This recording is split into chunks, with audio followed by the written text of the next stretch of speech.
Hello everybody, this is Jyoti Arora, your feng shui master, tarot card reader. और मैं आपको बताने जा रही हूँ feng shui of the year 2025। 2025 है ईयर ऑफ वुड स्नेक। और इस साल का पाची चार्ट है आपका पिलर चार्ट, जो कि इस साल के पूरे एलिमेंट्स के बारे में बताता है। जो इस साल के चार्ट में जो एलिमेंट्स हैं वो कैसे अफेक्ट करते हैं इस साल की एनर्जीज़ को, इस साल के ओवरऑल बैलेंस को, वो मैं आपको इस पर्टिकुलर वीडियो में बताने वाली हूँ। इसको ध्यान से देखिएगा, क्योंकि इससे जो इन्फॉर्मेशन मिलेगी उससे आप अपनी लाइफ को इम्प्रूव करने के लिए काफ़ी कुछ कर सकते हैं। अपनी जो है मिसिंग चीज़ों को आप किसी चीज़ से कंपनसेट कर सकते हैं और अपनी लाइफ को बेटर बना सकते हैं और प्रॉस्पेरिटी लक को इम्प्रूव कर सकते हैं। तो चलिए पाची ऑफ द ईयर 2025 जो कि स्नेक ईयर है उसके बारे में हम बात करते हैं। तो अगर हम चार्ट की बात करें तो इस साल का जो पाची चार्ट है, इस चार्ट पिलर चार्ट के अंदर जब मैं देखती हूँ तो सारे एलिमेंट्स मौजूद नहीं हैं। इसमें बहुत सारे वाटर एलिमेंट्स नज़र आते हैं। वाटर एलिमेंट्स हैं, वाटर बहुत ज़्यादा एक्सेस में है। मुझे 3 जगह पर वाटर एलिमेंट नज़र आ रहे हैं और मेरे को इस चार्ट में 3 वुड एलिमेंट नज़र आते हैं और अर्थ एंड फायर एलिमेंट नज़र आए हैं। लेकिन इस पूरे चार्ट में कहीं पर भी मेटल एलिमेंट नज़र नहीं आता, यानी कि ये इम्बैलेंस चार्ट है इस पर्टिकुलर ईयर का। तो 2025 जो कि स्नेक ईयर है, वुड स्नेक ईयर है, ये एक इम्बैलेंस्ड ईयर निकल कर आता है। और ये जो स्नेक ईयर है ये स्टार्ट होता है 29 जनवरी से। लेकिन ये मान के चलिए कि ये जो इम्बैलेंस ईयर तो है, लेकिन लव और सरप्राइजेस के साथ शुरू होता है। यानी कि ईयर के साथ मैं बहुत सारी चीज़ें देख रही हूँ कि इसमें काफ़ी अच्छी चीज़ें इसलिए हैं क्योंकि इसमें 3 येन पिलर हैं और 1 यांग पिलर है। तो लास्ट ईयर का जो चार्ट था ना, उसमें मैंने देखा था कि लास्ट ईयर के चार्ट में बहुत सारे यांग पिलर थे। 2024 के चार्ट में लास्ट ईयर बहुत सारे यांग पिलर थे और एक ही येन पिलर था, जिसकी वजह से लास्ट ईयर लोग बहुत एग्रेसिव थे, क्वारलसम थे और बहुत ज़्यादा बहुत वॉर लाइक सिचुएशंस क्रिएट हुई। लेकिन इस साल फॉर्चुनेटली जो ये चार्ट है, इस चार्ट में बहुत सारे येन पिलर हैं, यानी कि लोग शायद थोड़ा सा आराम से बैठ के सोचेंगे और मतलब कि क्या इसका रिज़ल्ट होगा, और शायद थोड़े वाइज डिसीजंस ले लें और उस तरह से पहले की तरह से वॉर लाइक सिचुएशन में जाने से पहले एक एक पल को कुछ सोचकर वापस आ जाए। तो मतलब जैसे लोग को एक दूसरे को विथस्टैंड ही नहीं कर पाए थे लास्ट ईयर, तो उस चीज़ से थोड़ा सा बेटर रिजल्ट मिलेगा हमें 2025 में। तो इसमें मैं एक चीज़ और नोट कर रही हूँ कि पहले आपको बिफोर मैं आपको इंपॉर्टेंट ट्रेंड्स बताऊँ, ये बहुत इंपॉर्टेंट है बताना कि कौन सा एलिमेंट क्या रिप्रेजेंट कर रहा है। तो जो मिसिंग एलिमेंट की अगर मैं बात करूं तो मिसिंग एलिमेंट है इस बार का मेटल, जो कि रिप्रेजेंट कर रहा है इस साल हमारी इस 2025 में रिसोर्सेज, सपोर्ट और अथॉरिटी, जो कि हमारे लिए बहुत ज़रूरी है साल में ग्रोथ के लिए। और अगर यही चीज़ें नहीं होंगी तो हम ग्रोथ की तरफ कैसे जाएंगे, रिसोर्सेज ही नहीं होंगे तो हम आगे कैसे बढ़ेंगे, बिजनेसेस कैसे आगे बढ़ाएंगे। तो अगर इसको कंपनसेट करना है तो मैं सबको सजेस्ट करूंगी we are lot of jewellery, lot of gold, silver, platinum, आप जितना हो सके ज्वेलरी पहनिए, क्योंकि उससे ही आप कंपनसेट कर पाएंगे। यदि आप मेटल अपनी लाइफ में लाना चाहते हैं तो आप इन चीज़ों को तो पहनिए, साथ ही आप इस तरह की मेटेलिक बेल्स अपने पास रख सकते हैं। और whenever you are sitting quiet just ring the bell like this, ये भी काफ़ी मेटल एनर्जी को अट्रैक्ट करता है और इस तरह से आप मेटल एनर्जी से सराउंडेड हो सकते हैं। तो ये एक तरीका है। या फिर इस तरह की ड्रेसेस आप पहन सकते हैं जिसमें बहुत मेटेलिक कलर्स हों। आप मेटेलिक कलर को अपनी लाइफ में लाने के लिए वाइट कलर के क्लोथ्स भी पहन सकते हैं। तो वाइट एंड मेटेलिक कलर्स जो हैं ये इंडिकेट करते हैं मिसिंग मेटल एलिमेंट को कंपनसेट करने का एक तरीका। तो चलिए अब दूसरा एलिमेंट की बात करें तो अर्थ की बात करते हैं। तो ये रिकग्निशन, पावर और रैंक को रिप्रेजेंट करता है। तो अर्थ की प्रेजेंस अच्छी है और क्योंकि यांग एनर्जी है तो ओवरऑल ये ठीक है। वुड एलिमेंट की अगर मैं बात करूं तो ये रिप्रेजेंट कर रहा है इंटेलिजेंस एंड क्रिएटिविटी, जो कि अच्छी मात्रा में है इस पूरे साल। तो क्रिएटिविटी डेफिनेटली रहेगी। और फायर एलिमेंट की अगर मैं बात करूं तो फायर एलिमेंट है इस साल, तो यानी कि वेल्थ कमाने का आपके पास अच्छा खासा ऑप्शन होगा। और इसको अगर आपको एनहेंस करना है, अपनी वेल्थ को एनहेंस करना है, तो रेड कलर को अपनी लाइफ में आप लेकर आइए। अब जितना हो सके रेड कलर का बैग कैरी कीजिए, रेड कलर के क्लोथ्स पहन सकते हैं और अपने घर में रेड कलर के डेकोर को अपने घर में इंट्रोड्यूस कर सकते हैं, कारपेट्स रेड कलर के बिछा सकते हैं। काफ़ी फ़ायदा होगा आपको रेड कलर को यूज़ करने से, क्योंकि फायर कलर को आप जितना लेकर आएंगे, फायर कलर आपकी वेल्थ लक को बढ़ाएगा। फायर कलर जनरली रेड से ही, मतलब रेड को ही रिप्रेजेंट करता है। तो अपने वॉलेट्स जो हैं, छोटे वॉलेट्स, वो रेड कलर के लीजिए। Ladies hand bags red colour के इस साल काफ़ी सेल होने वाले हैं। और वाटर जो है, वाटर एलिमेंट रिप्रेजेंट करता है friends and colleagues and competition. तो वाटर तो बहुत ही ज़्यादा है, तो कंपटीशन तो काफ़ी रहने वाला है।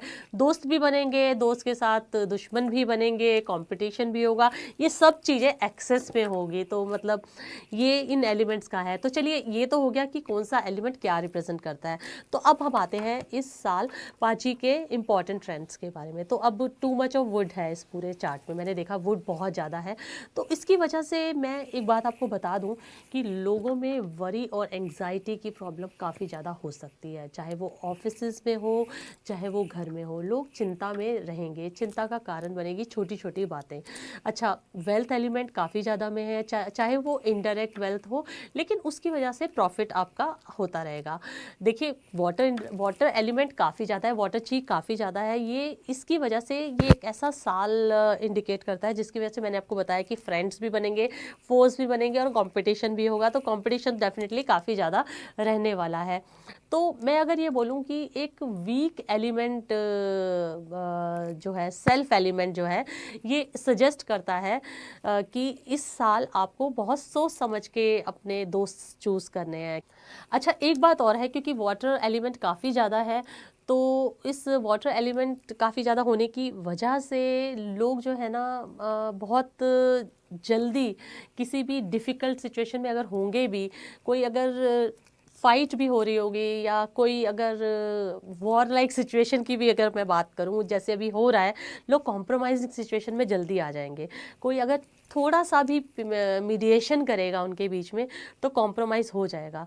तो और कोलैबोरेशन के मौके भी बहुत ज़्यादा होंगे। लोग मिलजुल कर कुछ अलायंसेस बनाएंगे, और जो कि काफ़ी फ्रूटफुल होंगे फ्यूचरिस्टिक पॉइंट ऑफ व्यू से। और बिजनेस हाउसेस कुछ मतलब अच्छे जॉइंट वेंचर्स में एंटर करेंगे। ये थोड़ा सा ट्रांसफॉर्मेटिव ईयर हो सकता है, जब कॉम्पिटिटर्स जितने हैं वो कोलैबोरेटर्स के फॉर्म में इस साल मिलेंगे। तो मैं यह कहूँगी कि ये साल देखा जाए तो प्यार मोहब्बत का साल हो सकता है एज़ कम्पेयर टू 2024। तो मैं इस साल को लव सरप्राइजेज वाला ईयर भी बोलूँगी। रिलेशनशिप्स के लिए भी ये साल काफ़ी अच्छा होगा। तो एक तरह से देखा जाए तो मैं इस साल में कुछ तो पॉजिटिव देख रही हूँ 2024 के सामने। तो आप इस साल की इस एनर्जी को ज़रूर यूज़ कीजिए, दोस्त बनाइए, और अपने जीवन में अगर किसी से डिफरेंसेस आपके हो गए हैं तो उन डिफरेंसेस को दूर कीजिए, हार्मनी रिस्टोर कीजिए। चलिए, एक चीज़ और बताना ज़रूरी है, यहाँ पर यिन वुड भी है इस पर्टिकुलर चार्ट में। तो यिन वुड जो है वो सपोर्ट करता है यिन फायर को, ईयर पिलर में मौजूद है। तो ये बताता है कि ओल्डर जनरेशन जितनी भी हैं उनको आप काफ़ी ज़्यादा इम्पोर्टेंस देने वाले हैं, और उनकी जो है, उनकी सूझबूझ को, उनके जो एक्सपीरियंसेस को आप इम्पोर्टेंस देंगे और उनसे आप सीख लेंगे। और यंग अर्थ भी है इस चार्ट में, जो कि एक डिस्ट्रक्टिव साइकिल में है यंग वुड के साथ, जिसकी वजह से मंथ पिलर में बेसिकली ये है, जिसकी वजह से स्ट्रेस होगी पेरेंट्स को। बच्चों की चिंता करेंगे पेरेंट्स, और वैसे बच्चे अपने हिसाब से ही चलेंगे, लेकिन पेरेंट्स जो होंगे वो हमेशा इस पूरे साल, मुझे लगता है 2025 में, बच्चों की चिंता करेंगे। लेकिन बच्चे अपने माँ बाप को पूरी इंपॉर्टेंस देंगे और उनके एक्सपीरियंसेस को यूज़ करेंगे। ये देखिए कितना अच्छा कंट्रास्ट है यहाँ पर। पेरेंट्स का काम बच्चों की चिंता करना है, लेकिन इस साल बच्चे पेरेंट्स के बारे में सुनेंगे। अच्छा, अब यिन वाटर की बात करें तो यिन वाटर मैंने कहा ना बहुत है, बहुत ज़्यादा है, और यिन वुड के साथ है, तो वो डे पिलर में स्ट्रेंथन करता है रोमांस लक को और मैरिज लक को। मैंने आपको पहले कहा कि ये साल बहुत अच्छा है, प्यार मोहब्बत से पेश आएंगे लोग। लेकिन देखिए, रोमांस लक को भी ये सपोर्ट करता है, मैरिज लक को भी सपोर्ट करता है। तो ये साल बहुत बहुत लकी है। अगर आप शादी के बारे में सोच रहे हैं, तो अगर आपके माइंड में कोई है तो आप शादी के लिए प्रपोज कर लीजिए, और इस साल शादी जो है ना बहुत ही लकी रहेगी। इस साल हार्मनी है हेवनली स्टेम्स में, यानी कि पीस और ट्रैंक्विलिटी ओवरऑल एग्जिस्ट करती है इस पूरे साल में। और इस साल जो भी रिश्ते बनेंगे ना, वो रिश्ते दिल के बनेंगे, और आप उन रिश्तों में मतलब बहुत प्रगाढ़ता होगी। और आप देखिए एक बात और है, क्योंकि रिश्ते बहुत अच्छे बनेंगे, तो अगर रिश्तों में आप एंटर कर रहे हैं ना, तो आप सोच समझ के एंटर कीजिएगा। तो मैं तो कहूँगी कि अगर आपका किसी के साथ रिलेशनशिप है और आप लोगों को लग रहा है कि आगे जा रहा है, तो आप फटाफट अपनी जन्म कुंडली मिलवा लीजिएगा, क्योंकि हो सकता है कि उसी के साथ आपकी शादी हो जाए। तो देखिए एक चीज़ और मैं देख रही हूँ कि स्नेक है और बोर है, ये दोनों एक क्लैश कर रहे हैं, तो इस चार्ट में मौजूद है। आप साथ में आप पांचवी चार्ट देखते रहिए। तो इसमें है, इसकी वजह से ट्रैवल रिलेटेड कुछ डेंजर मुझे नज़र आता है, ज़्यादा ट्रैवलिंग में डेंजर आ सकता है। वाटर रिलेटेड मिसफॉर्च्यून्स नजर आ रहा है, वाटर एक्सेस में है, तो यानी कि वाटर रिलेटेड डिजास्टर्स हो सकते हैं। अगर आप वाटर की कोई जर्नी कर रहे हैं, उससे मुझे लगता है कि उससे रिलेटेड कोई मिसफॉर्च्यून्स हो सकते हैं। तो लास्ट ईयर अर्थ रिलेटेड डिजास्टर्स थे, इस साल वाटर रिलेटेड डिजास्टर्स हो सकते हैं। तो इस साल जहाँ पर भी आप जाएं, आप ट्रैवल एमुलेट्स कैरी करें, प्रोटेक्टिव एमुलेट्स कैरी करें। तो जो भी आपके ज़ोडिक साइन के हिसाब से आपका बनता हो एमुलेट, वो आप कैरी करके चलिए। तो अर्थ ईयर्स वालों को मैं एडवाइस करूँगी कि किसी भी तरह का फाइनेंशियल रिस्क ना लें, और वेल्थ एनर्जी जो है वो काफ़ी वीक रहने वाली है आप लोगों को। उनके लिए मैं एडवाइस करूंगी कि उन्हें किसी भी तरह का इस साल 2025 में स्नेक ईयर में फाइनेंशियल रिस्क नहीं लेना चाहिए, क्योंकि जो उनकी जो वेल्थ एनर्जी है काफ़ी वीक है। तो याद रखिएगा, अर्थ ईयर में जिनका जन्म हुआ है उनको नहीं लेना है रिस्क। अच्छा, अब दूसरी बात यह है कि क्योंकि 2 ऑस्पिशियस स्टार्स हैं इस पूरे चार्ट में, तो मैं ये ऑस्पिशियस स्टार्स का इन्फ्लुएंस लोगों की इंटेग्रिटी पर और उनकी मॉरल रिस्पॉन्सिबिलिटी पे बहुत ज़्यादा पड़ने वाला है। एक और स्टार है जो इस पूरे चार्ट में बहुत ज़्यादा डोमिनेंट है, वो है ट्रैवलिंग हॉर्स स्टार। ये ट्रैवलिंग हॉर्स स्टार जो है ये बेनिफिट करता है ट्रैवल कंपनीज को और ड्राइव करता है ग्लोबल ट्रेड को। तो जो ट्रैवल रिलेटेड कंपनीज हैं उनको बेनिफिट होगा। देखिए वैसे भी ट्रैवल इंडस्ट्री अब अच्छी चल रही है काफ़ी समय से, क्योंकि लोगों को ट्रैवलिंग में काफ़ी इंटरेस्ट आ गया, लोग ट्रैवलिंग में काफ़ी पैसा खर्च करते हैं।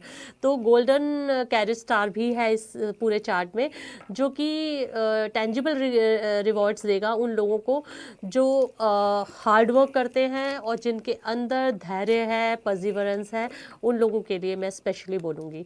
और इससे इंडिकेशन ये भी मिलती है कि इस साल काफ़ी ट्रांसफॉर्मेशन होंगे लोगों की ज़िंदगी में शादी के बाद, यानी शादी करने के बाद आपकी ज़िंदगी बेहतर हो सकती है। तो आपके लिए फिर से मैं ये बोलूँगी, शादी के बारे में अगर आप सोच रहे हैं तो 2025 से अच्छा साल आप लोगों के लिए 2026 नहीं होगा, तो आप इस साल ही शादी कर डालिए। अब एक और अच्छे स्टार की मैं बात करती हूँ जो इस साल के चार्ट में मौजूद है, वो है scholastic brilliant star. Scholastic brilliant star जो है ये देता है एक ग्रोथ, ये देता है ग्रोथ उस चीज़ को जो कि हमारे जो बच्चे हैं जो पढ़ रहे हैं उन लोगों के लिए। और स्कोलास्टिक स्टार जो है एआई और इनोवेशन को भी ग्रोथ देता है, न्यू ब्रेक थ्रूज दिखाता है जो कि ब्राइटर फ्यूचर की तरफ जाता है। स्कोलास्टिक ब्रिलियंट स्टार स्टूडेंट्स को आगे तो बढ़ाता है, लेकिन साथ में कहीं ना कहीं कुछ डिस्ट्रैक्शन भी देता है, क्योंकि जब हम एआई और इस तरह की टेक्नोलॉजी की बात करते हैं तो सोशल मीडिया की तरफ रुझान भी उनका बढ़ता है बच्चों का, और थोड़ा डिस्ट्रैक्शन भी होता है। लेकिन एआई की इंट्रोडक्शन की वजह से हमें काफ़ी प्रोग्रेसिव एनर्जीज मिलती हैं। अब एक और स्टार है जो एग्रेसिव स्पोर्ट्स स्टार इस चार्ट में नज़र आता है। इसकी वजह से बहुत ही ज़्यादा जो यंगर जनरेशन है वो बहुत ज़्यादा इंक्रीज डिफाइंस एक्सपीरियंस करने वाली हैं इस पूरे साल में। और ये एक चीज़ है कि बहुत ज़्यादा छोटी छोटी बातों पे टेम्परामेंटल इश्यूज छोटे बच्चों के होने वाले हैं, और शायद यही एक रीज़न होगा कि बच्चों को झेल पाना थोड़ा सा मुश्किल होगा। ये 2025 के लिए सिर्फ मैं बोल रही हूँ। अब आगे बात करते हैं। तो अब एक चीज़ है, क्योंकि एक पूरे स्टार्स को जब हम एनालाइज करते हैं तो हम ये ज़रूर देखते हैं कि 4 फेब जो कि लैप्चून है वो आ रहा है इस साल में या नहीं आ रहा है। तो इस साल में डबल लैप्चून है, तो जब डबल लैप्चून होता है तो वो साल की बिगनिंग हमेशा अच्छी मानी जाती है, वो एक एम्पल ग्रोथ एनर्जी देता है। तो ये है गुड न्यूज़ इन्वेस्टर्स के लिए जो कि एक्टिव हैं स्टॉक मार्केट में, और उन कंपनीज के लिए भी ये एक अच्छी न्यूज़ है जो एक्सपेंशन की प्लान करें, यानी कि एक लैप्चून नहीं डबल लैपचून है। और ग्रोथ एनर्जी के लिए लैपचून का होना किसी भी साल में एक अच्छी इंडिकेशन है, क्योंकि साल 29 ऑफ जनवरी को शुरू हो रहा है और लैपचून 4 फेब को होता है। इस पूरे चार्ट में 6 यिन और 2 यांग एलिमेंट हैं पाची चार्ट में, जो हिंट करते हैं क्योंकि लोग झगड़े थोड़े से कम करेंगे और ऐसा नहीं होगा कि एक दूसरे को स्टैंड नहीं कर सकते, और मतलब क्वारलसम एनर्जी थोड़ी सी कम है। अच्छा, एक चीज़ है जो मुझे और नज़र आ रही है कि मेटल कम होने की वजह से थोड़ी सी प्रॉब्लम ज़रूर हैं, लेकिन एक्सेस ऑफ वुड भी है इस चार्ट में, और लैक ऑफ रिसोर्सेज मेटल की वजह से है, जो हाईलाइट करता है importance of proper supply chain management. तो सप्लाई चेन मैनेजमेंट को इम्प्रूव करने के लिए हमें मेटल रिलेटेड इंडस्ट्रीज़ के लिए कुछ ना कुछ करना पड़ेगा, उनके लिए थोड़ा सा एक डिफ़िकल्ट ईयर हो सकता है। और रिसोर्सेज की कमी है क्योंकि metal is missing in the chart. इसीलिए मैं पहले भी बोल चुकी हूँ, अब फिर से बोल रही हूँ आप लोगों को, जितने हो सके प्रेशियस मेटल ज्वेलरी को पहनिए। कलर्स जो है उससे एसोसिएटेड, जैसे वाइट है उसको पहनिए, ताकि इस साल का पूरा बेनिफिट आप उठा सके, पूरे पोटेंशियल का आपको फ़ायदा हो और इस साल की एनर्जीज़ को आप हार्नेस कर सके, ताकि ये जो स्नेक ईयर है 2025 ये आपके लिए एक अच्छा साल साबित हो और आपके लिए love, luck, prosperity and lot of happiness लेकर आए। तो इसी के साथ मैं आपसे लेती हूँ इजाज़त। Have a good year.